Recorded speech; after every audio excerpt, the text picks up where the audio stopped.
Nasz Bór. Witam Was w kolejnym odcinku. Jak widzicie, jesteśmy na strzelnicy w Dzikowcu, na strzelnicy, którą ja mam stosunkowo blisko. Najwięcej tutaj przystrzeliwuję i lubię tu przyjeżdżać. Czasami nas tu odwiedzi Sarenka, Bambi, ale gdzie ona poszła, to może przyjdzie. Dopiero przyjechaliśmy. Pogoda jest jaka jest, słuchajcie, lekko zaczyna padać taki wiosenny deszczyk. Ale ten materiał, który teraz nagrywamy z Michałem, nagrywam go na prośbę bardzo wielu osób, które pytają, szczególnie w wiadomościach, w jaki sposób, czy można samemu zamontować lunetę, czy to jest skomplikowane. Od razu Wam odpowiem, że skomplikowane to nie jest w żaden sposób. Natomiast nie chciałbym, żebyście ten materiał, który ja tutaj nagrywam dla Was, traktowali jako wyrocznie. Oczywiście nie mam takich mega dokładnych narzędzi, jak mają rusznikarze, śrubokręty czy klucze dynamometryczne, te takie, które się tam ustawia siłę dociągnięcia i tak dalej. Natomiast każdy celownik, który ja posiadam, noktowizyjny, termowizyjny, każda luneta dzienna, klasyczna, ja je montowałem wszystkie sam, wszystko działa, zresztą widać w odcinkach, wszystko działa bardzo fajnie. Perfekcyjnie, mam to większość na montażach powtarzalnych albo oryginalnych blazerowskich, tak jak jest na przykład tutaj założony, albo na montażach łuszczka i wziąłem sobie po prostu od siebie pierwszy, akurat to jest montaż tiki, ponieważ zasada działania montaży szybkich z firmy Łuszczek jest taka sama, czy jest to montaż blazerowski, czy jest to montaż na szynę Picantini, czy bezpośrednio na CZ550, ale pokażę Wam jak to robię ja. I jeszcze raz powtórzę, naprawdę nie ma co traktować tego jako wyrocznie, ponieważ może to obejrzeć doświadczony rusznikarz i powie, że to wcale tak się nie robi. Natomiast ja to tak robię i to działa. Naprawdę działa to dobrze. I wziąłem oprócz tej V8, która jest tutaj, mam ze sobą TH50. Michał Wam pokaże, jak ona jest zamontowana, ale to zrobimy takie przybitki. Pokażę Wam, jak udało mi się idealnie nisko posadzić TH50 na montażu łuszczka, gdzie mamy zachowane odległości między tubusem i całą tą głowicą tutaj, która jest w środku, gdzie jest całe to sterowanie, a dolną częścią wózka, tu jest około milimetra, myślę, że więcej nie ma. Tutaj z przodu mamy zostawione około 1,5 mm. Natomiast zaraz zobaczycie na przybitkach, jest to najniżej posadzona optyka, jaką ja posiadam. A to jest bardzo ważne. Chodzi o to, żeby oś celownika była jak najbardziej zbliżona do osi lufy. No i pokażę Wam, jak ja to robię, ponieważ są takie jakieś, powiedzmy, no trudno to nazwać mykami, ale takie tematy, które przy montowaniu lunety trzeba zachować, żeby to wszystko pasowało. Z racji tego, że mamy taką dobę, że tak powiem, czasową, że nie potrzebujemy, większość z Was nie poluje z klasyczną optyką w nocy, więc do prezentacji wziąłem lunetę, którą ja uważam za jedną z najlepszych lunet o stosunku jakości do ceny, ponieważ tutaj macie cenę niewiele ponad 3000 zł, a mamy lunetę o parametrach 2,5 do 15 razy 50. Jest to luneta Profesor, mało znana w Polsce, ale luneta optyka, może nie luneta, bo tam z tej firmy macie na stronie internetowej, u nas możecie sprawdzić, macie lornetki z dalmierzem, macie lunety różne, biegówki, są jakby dwie serie tych lunet, natomiast tą lunetę, którą ja uważam za naprawdę najbardziej uniwersalną do każdego rodzaju polowania, to jest właśnie ta o parametrach 2,5 do 15 razy 50. I co? Luneta mega lekka. Te klapki sobie ściągniemy, bo one nam są średnio potrzebne. Ale powiem Wam, że pole widzenia w tej lunecie przy nastawie 2 jest naprawdę rewelacyjne. Jakość szkieł jest świetna. Mamy tu klasyczną siatkę celowniczą numer 4. Ale co jest ważne? Dlaczego ta luneta jest taka uniwersalna? Ponieważ za troszeczkę ponad 3000 zł, niewiele ponad, macie lunetę o parametrach od 2,5 polujecie zbiorowo, do 15 spokojnie oglądacie rogacza, oceniacie go, możecie oddać strzał na dystansie 200 metrów bardzo precyzyjny, macie regulację paralaksy, macie podświetlany punkt. I co nam daje producent, to już Wam pokazuję, ponieważ zaraz sobie to odpakujemy, bo ona jest nóweczka. Ja ją wziąłem z półki sklepowej, tam od siebie. Chciałem Wam pokazać jedną rzecz. Co my tu mamy? I mało kto to daje. A to jest naprawdę ważne w przypadku, jeżeli polujecie z tłumnikiem. mamy górną wieżyczkę balistyczną, tak zwaną otwartą, czyli nie musimy odkręcać górnego kapturka z tej górnej wieżyczki, żeby zamontować górną wieżyczkę. Dlaczego? Dlaczego to jest takie ważne? Dlatego, że większość jednostek, nie z każdą tak jest, bo na przykład u mnie w przypadku R8 w 223, czy ja strzelam z tłumnikiem, czy strzelam bez tłumnika, ona strzela tak samo, identycznie. Natomiast w przypadku na przykład 308, którą tutaj widzicie, ona strzela już zupełnie inaczej. I różnicy jest około 20 cm przy zastosowaniu tłumnika Hauskena, tłumik JD224, nie, bo mówię z pamięci, ale taki fajny, 50, on jest naprawdę bardzo, bardzo dobry. Polecam każdemu, jeden z najlepszych, najlżejszych. Uważam, użytkuję i muszę Wam powiedzieć, że jest świetny. Ale różnica przede wszystkim jest w punkcie trafiania. Bez tłumika, w przypadku lunet, inaczej, w przypadku strzelania bez tłumnika mamy broń przystrzeloną w punkt. Jeżeli ja tłumnik zakładam, to w przypadku 308 z automatu ten punkt się obniża. Mimo że, jak wiecie dobrze, stosuję amunicję RWS-a Short Rifle, czyli do krótkich luf. Ona też jest dedykowana do tłumików, ale niestety tak jest. W drugiej R8 mam to samo. Tu mam lufę standardową 56 cm, tam mam krótką 52 i tam jest ta sama historia, tak? A mając otwartą, powiedzmy górną wieżyczkę balistyczną, wystarczy sobie zaznaczyć na niej, nie wiem, delikatnie, czy jakimś znacznikiem, czy to nawet korektorem białym, bo sama oksyda jest po prostu czarna, i przestrzeliwując ją w punkt po prostu bez tłumika, możecie z automatu sobie przekręcić wieżyczką balistyczną na wskazany wcześniej punkt i będziecie mieli, po wcześniejszym oczywiście przestrzelaniu z tłumikiem, będziecie mieli już broń ustawioną. W przypadku V8, którą mam tutaj, mam górny bęben balistyczny, no i on działa tak samo, tak? Ja mam tutaj ustawione na 0, wiem, że na dwójkę jak przekręcę, to w tym momencie mam już broń przystrzelaną z tłumikiem.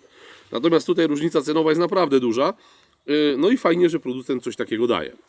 Luneta sama w sobie jest bardzo lekka, nie jest lekka, tylko jest bardzo lekka i powiem Wam, że naprawdę testuję ją już dłuższy okres czasu na jednej jednostce i pewnie niedługo coś tam się ukaże na kanale, zobaczycie, ale z czystym sumieniem mogę Wam naprawdę polecić, ponieważ to jest ta seria wyższa HD. Ja jestem pod mega wrażeniem, ponieważ dzisiaj optyka, która ma 10 lat gwarancji, jest bardzo lekka, bardzo przyzwoicie w niej widać, daje Wam wszelkiego rodzaju możliwości polowania, tak jak powiedziałem na początku. I teraz sobie przejdziemy do punktu drugiego. Jeżeli chodzi o samo montowanie, mamy tutaj obejmy. Akurat ja wziąłem H5. Standardowo firma Łuszczek oferuje obejmy wysokości H3, czyli chodzi o ten mały tutaj wypust, już Wam go pokazuję. Ten kwadracik na dole obejmy. Tutaj regulujemy wysokość. Już Wam odkręcimy sobie tę śrubkę imbusową. Zaczyna coraz bardziej padać. Świetnie. Po włożeniu obejmy w miejsce, gdzie jest ona przeznaczona na to. Tutaj. Czekajcie, zaraz ją ładnie włożymy. Cyk, proszę bardzo. Jeżeli tutaj mamy obejmę o wysokości H5, czyli 5 mm. Niższa jest H3 i ona jest stosowana głównie do lunet biegowych lub lunet ze światłem 42. Ale tu jest jeszcze jeden mankament, zaraz Wam opowiem o tym. Później mamy H3, H5, H8, H10 i H12. H10 jest nowością. Ona jest głównie robiona pod lunety noktowizyjne. Natomiast co jest ważne, przyłożę jeszcze jedną, tę dolną część obejmy i Wam coś pokażę. W tym momencie, jeżeli położymy lunetę, zawsze firma Łuszczek robi takie podcięcie w tym miejscu. I to podcięcie dajemy zawsze od strony lufy. Jeżeli położymy lunetę celowniczą, tak jak ją położyłem teraz, to zauważcie, że ona nam idealnie praktycznie pasuje. Mogłaby być deczko niżej, ale ja już wiem, że ona na H3 się nie zmieści, nie wejdzie, ale ten mankament, który Wam wspomniałem wcześniej, polega na tym, że tu w tym miejscu celownik nie może Wam się opierać o wózek. I to jest też bardzo ważne, bo niektórzy patrzą tylko na wysokość, że tak powiem, od strony lufy. Natomiast tutaj czasami jest tak, że w momencie, kiedy włożymy celownik, a on w tym miejscu jest gruby, ma to, powiedzmy, takie zgrubienie większe, ten wypust tutaj, no to w tym momencie, jeżeli obejma jest za niska, no to Wam się z automatu to oprze. I w przypadku tej lunety ze światłem 50, ona pasuje idealnie na obejmę H5. Jest taki sam model, tylko ze światłem 56 i wtedy, co ciekawe, on też pasuje na wysokość H5.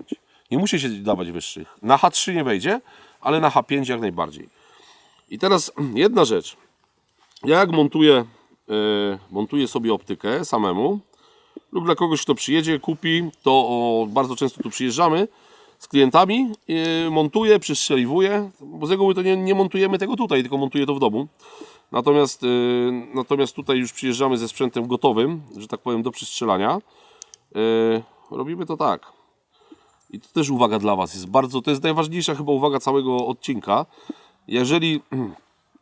Jeżeli będziecie montowali lunetę sobie sami, bo możecie to zrobić naprawdę sami, bo ja uważam, że mój Stasiu, mając dzisiaj 8 lat, on byłby w stanie bez problemu zamontować, ponieważ brał ze mną udział kilkakrotnie, jak montowaliśmy sobie.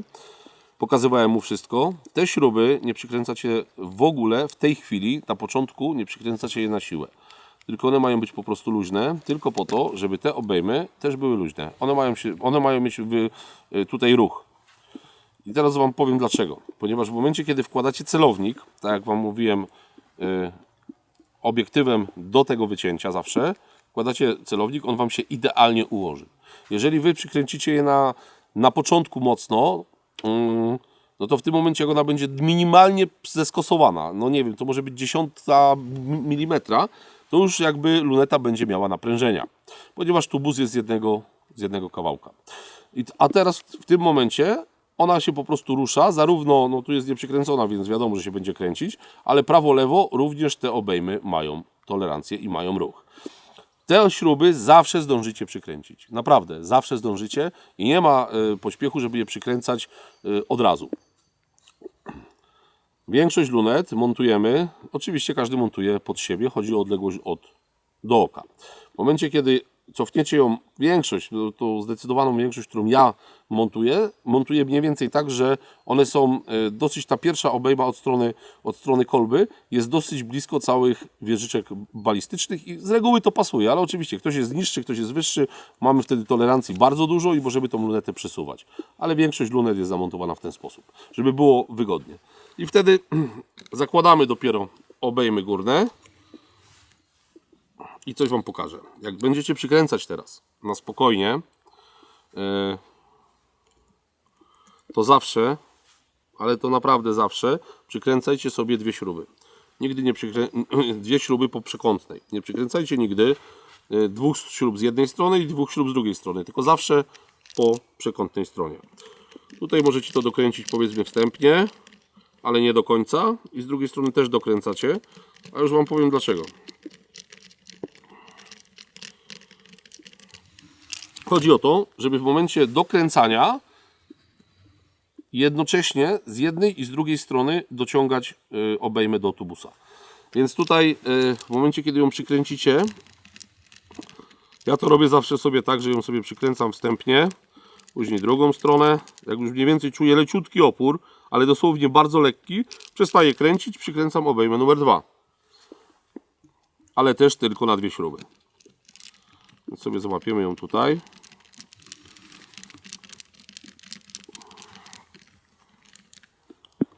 Przekątną z drugiej strony.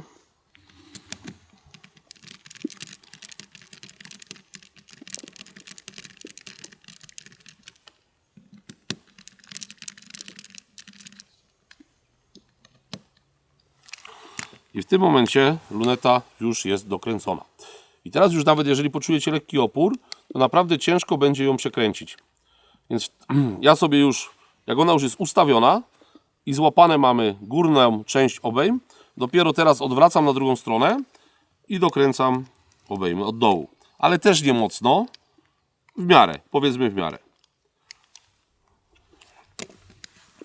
I zobaczcie, już jest w tym momencie przykręcone i jest to sztywne.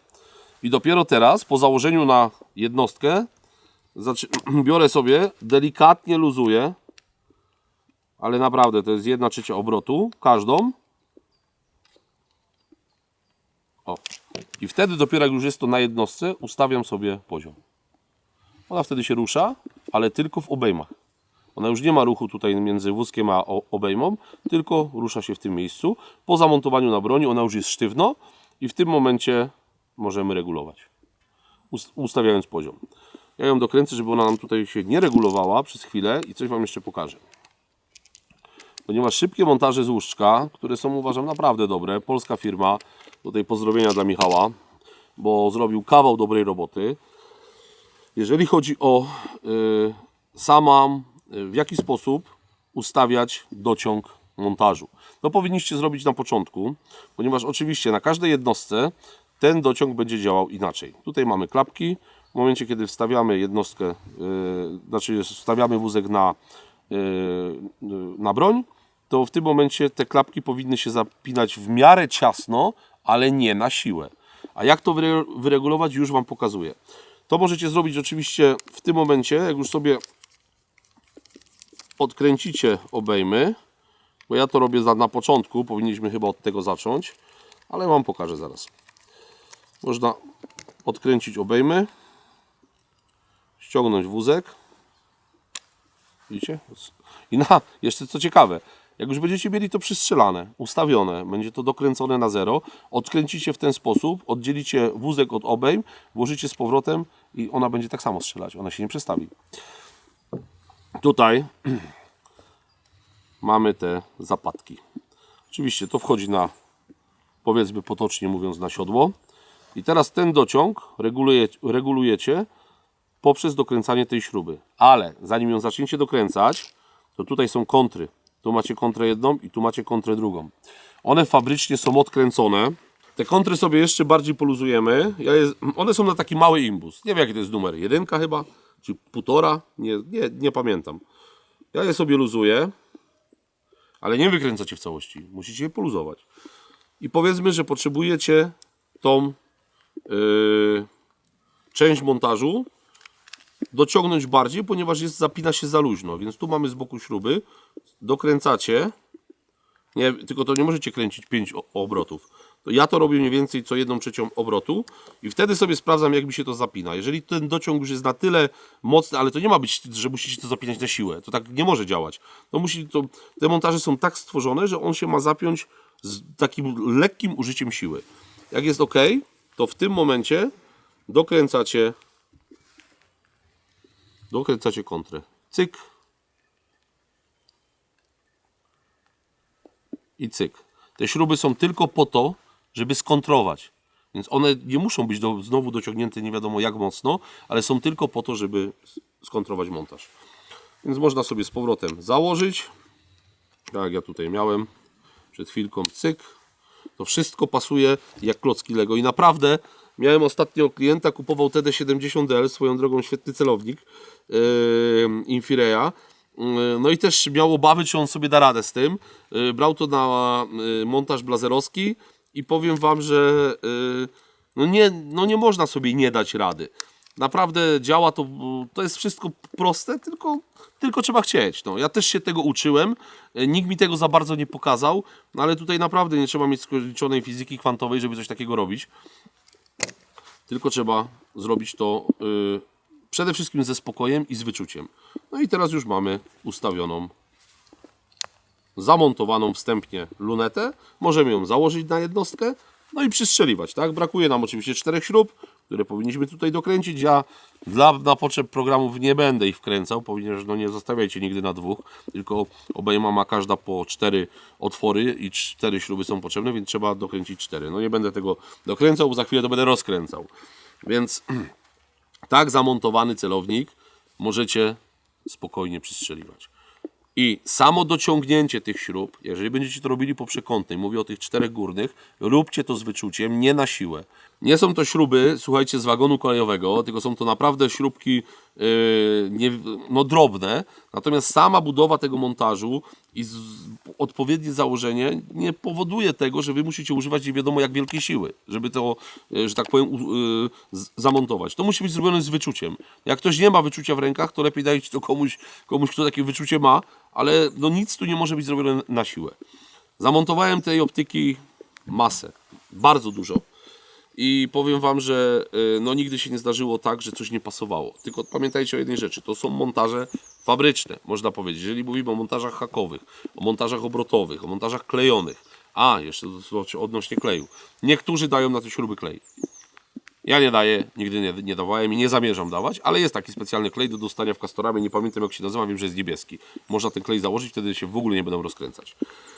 Natomiast tak jak mówię, montaż hakowy, obrotowy, montaże klejone, no wymagają już jakby ręki rusznikarza i trzeba to umieć zrobić. Natomiast na każdym montażu montowanym tak jak tutaj mamy, na montaż na odtyki, czy na CZ550 z firmy Łuszczek, czy mamy montaż na blazera, czy mamy montaż, słuchajcie, na szynę Picantini, zrobicie to sami. Tak to wygląda. Widzieliście, trwało to naprawdę krótko. Robiliśmy to w warunkach pod gołym niebem, coraz bardziej zaczyna padać, więc idziemy przestrzeliwać drugi mój sztucer, a co my tam będziemy przestrzeliwać, tego wam nie pokażemy, dopiero wam w łowisku pokażę. Ale powiem wam to powiedzenie Mańka. Mamy nowe oko Boga, więc idziemy strzelać. Także tak pokrótce i widzimy się w łowisku. Do zobaczenia.